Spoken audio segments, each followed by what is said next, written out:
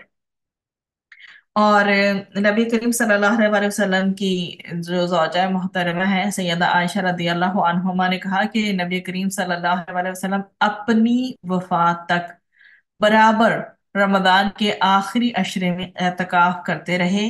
آپ صلی اللہ علیہ وآلہ وسلم کے بعد آپ صلی اللہ علیہ وآلہ وسلم کی ازواج مطہرات اعتکاف کرتی رہیں، بخاری 2026، مسلم 2782۔ تو رسول اکرم صلی اللہ علیہ وآلہ وسلم رمضان کے آخری دن بس جو ہے رات آخری دن رات مسجد کے ایک گوشے میں گزارتے تھے. عام معمولات اور تعلقات ختم کر دیتے تھے.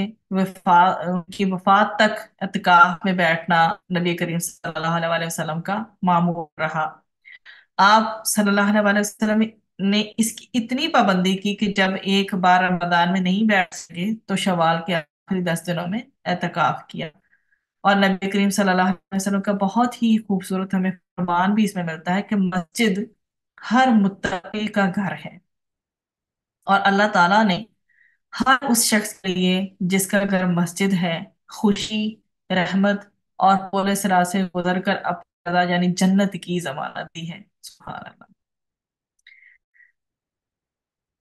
اس میں آگے آ جاتا ہے تل کا حدود اللہ.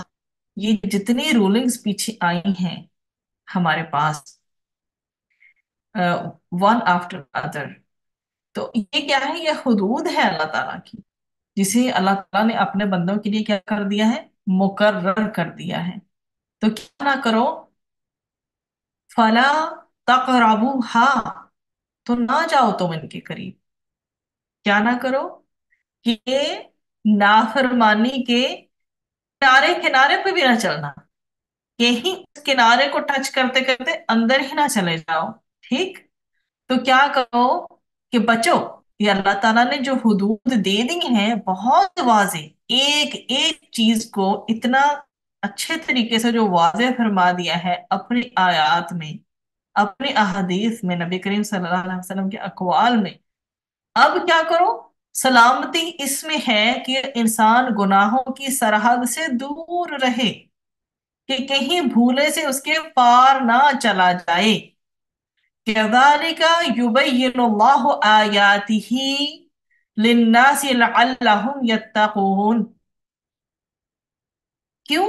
اللہ تعالیٰ اپنے بندوں پر سارے احکامات واضح کر کے کمپلیٹلی ڈکلیئر کر کے بیان فرما رہی ہیں تاکہ وہ کیا کریں؟ وہ متقی بن جائیں، ہدایت کو بھی پہچان لیں اور اطاعت جتنے انہوں نے اوبیڈینٹ ہونا ہے اس کو بھی پہچان لیں. کیونکہ بعض اوقات انسان حرام فعل کا ارتکاب اس وجہ سے کر بیٹھتا ہے کہ اس کا علم نہیں ہوتا اس کے پاس. تو اللہ تعالیٰ نے آیات کو کھول کھول کر بیان کر دیا ہے. اب ان کے پاس کوئی حجت نہیں رہی. لعلہم یتقون.